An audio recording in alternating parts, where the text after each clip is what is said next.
देखिए, साइकोमेट्रिक का अंडरस्टैंडिंग होनी सबसे पहले बहुत ज़रूरी है हम सब के लिए कि it is the measurement, scientific way of measuring some ability, skill, trait in a person. ठीक है, अब हम क्या मेजर करना चाह रहे हैं? क्या हम पर्सनालिटी के ट्रेट्स मेजर करना चाह रहे हैं? क्या उसकी इंटेलिजेंस मेजर करना चाह रहे हैं? उसका एप्टीट्यूड, उसका इंटरेस्ट, ये सारी चीज़ें जो हैं आपको क्वांटिफाई अगर करनी है तो बड़ा ही साइंटिफिक तरीका है जिसको हम बोलते हैं साइकोमेट्रिक्स, यानी कि स्टैंडर्डाइज्ड रिलायबल साइकोलॉजिकल टेस्ट होते हैं जिनके थ्रू हम इसको मेजर करते हैं। अब इसके काफ़ी स्टेप्स हैं जिसमें हमें इसकी यूटिलिटी नज़र आती है। अगर हम क्लिनिकल सेटिंग में यूज़ करते हैं एज एन इंडिविजुअल लेवल पे, तो ये हेल्प करता है हमें हमारी डिज़ीज़ का क्वांटम बताने का, हमारे अंदर हमारी पर्सनालिटी में कौन से ट्रेट्स हैं जिनकी वजह से हमें ये डिज़ीज़ हो सकती है, वो भी एक तरीका है। सो ये एक इंडिविजुअल लेवल पे होता है जिसमें आपको सेल्फ नॉलेज भी मिलती है, सेल्फ इम्प्रूवमेंट के चांसेस भी होते हैं।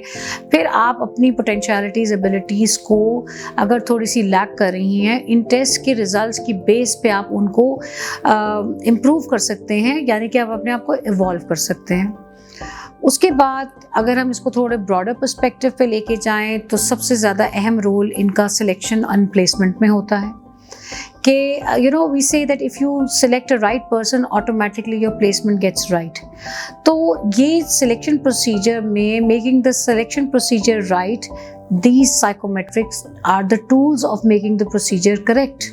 So ये organizational level पे भी उतने ही useful है। इन साइकोमेट्रिक टेस्ट को अच्छी तरह से यूज़ किया जाए तो एक हमारे पास टेस्ट है जो EQ को मेजर करता है और एक करता है SQ को।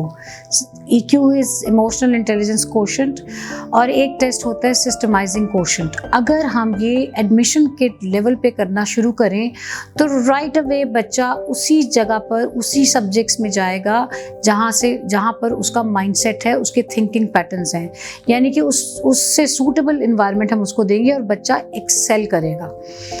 ये तो बेस्ट तरीका है किसी भी एजुकेशन इंस्टीट्यूशन में करने का।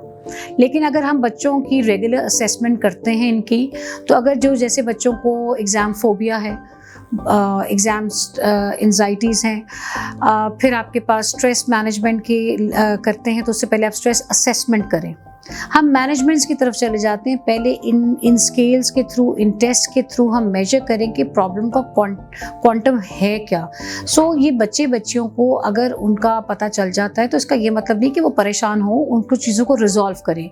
अगर किसी बच्चे में फॉर एग्जांपल अगर वो अपना पर्सनालिटी टेस्ट करता है तो उसमें अगर थोड़ी बहुत इंट्रोवर्जन आ रही है तो उसके लिए ये एक बड़ा अच्छा चीज़ है, जिसको पता चल रहा है कि यार मैं इंट्रोवर्ट हूँ तो थोड़ा सा मैं अपने आप को बेहतर कर सकता हूँ। So when you know you can improve. जब मुझे पता ही नहीं है कि मेरे अंदर पोटेंशियलिटी स्किल्स कितने हैं, क्या है क्या नहीं, मैंने कभी अपने आप को डिस्कवर ही नहीं किया, तो हम उसको इम्प्रूव नहीं कर सकते।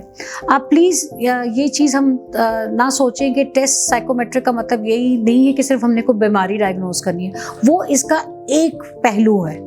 दूसरा पहलू, knowing your personality, knowing about yourself, knowing about your abilities, knowing about all these things are actually different kind of functions which a psychometric would play.